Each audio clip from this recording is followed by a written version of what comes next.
So first of all, forgive the weird angle. We need the table today because what we're talking about in this video is how I do ancestor readings. So here's how it works. So I have my own set of cards that I made myself that I use for all kinds of divination. And what I will do if you have an ancestor reading from me is I will ask you to hold the cards.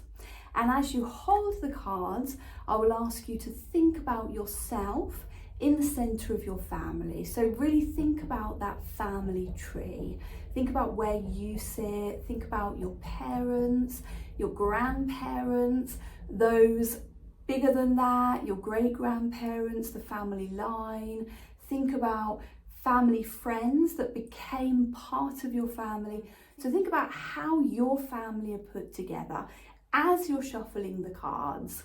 So we would start by cutting the cards just as you would any other divination. So just 1, 2, 3, there we go. And then what you would do is the first card would represent you.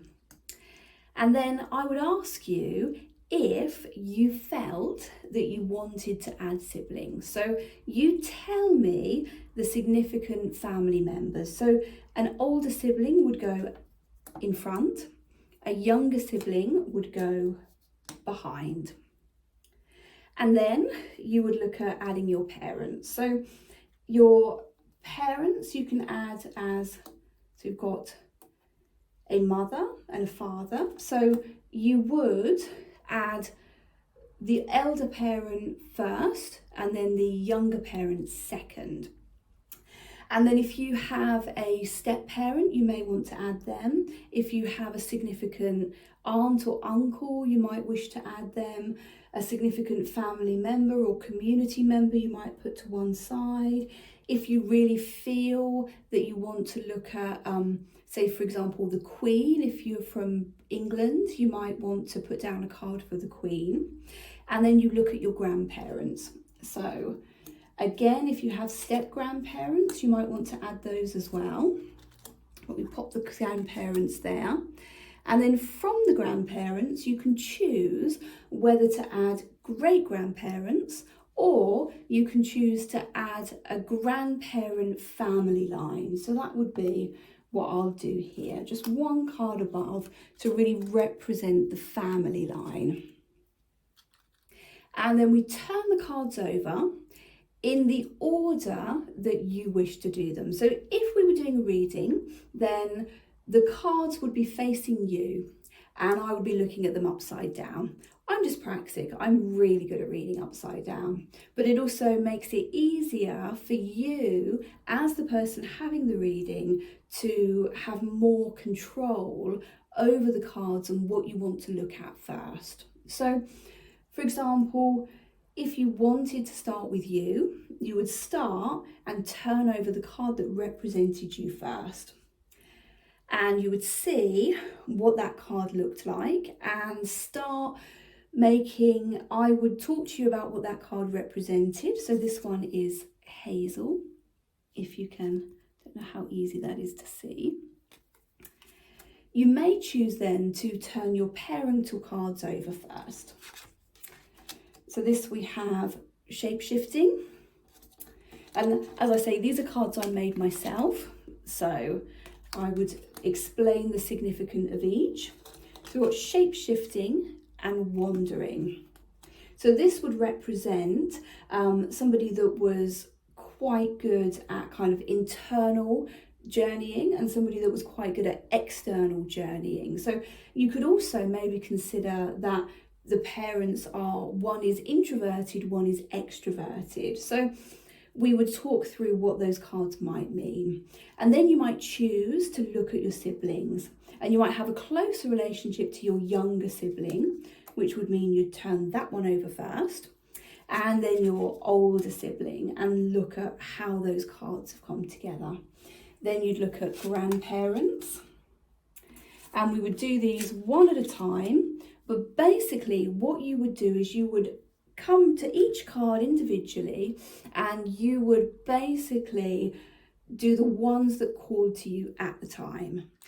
and then we look at the family lines. So what we look at here, after everything's been turned over, is we look for any points of tension, any points of connection, anything that we feel we might want to investigate further. So in this reading, we can see these three cards are the same colour, they're the same cohort.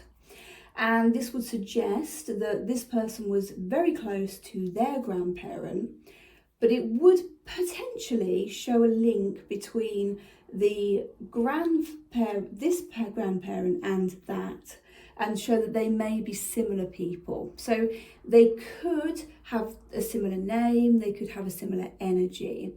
We can see here that this person is probably closer to their grandparent, or feels more similar, or maybe looks more like their grandparent, and that their sibling looks like whichever parent this represents.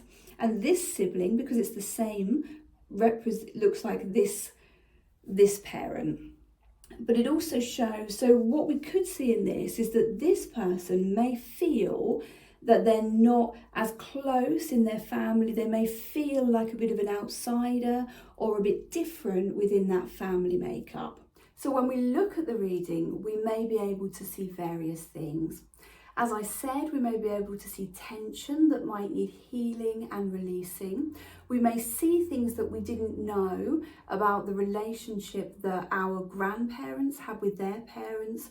We may see patterns within the relationships that we had with our parent and they had with their parent, and up through the generations. We may also be able to see which ancestors would like to talk, or which ancestors feel that they're not being seen or heard or feel connected to us. So we can use some ancestors, or we can work with some ancestors as a kind of gate. The ancestors that we feel closest to, that feel more energized, that feel like they're reaching to us, are those that we can use to then explore and understand the rest of our ancestral tree. So in an ancestor reading like this, we can identify who and which ancestors are willing to be guides for us. And that's an ancestral reading. And I'll explain in another video how you would do an ancestor reading. And I'll show you with tarot cards and maybe with animal cards as well, rather than these ones that I've used here.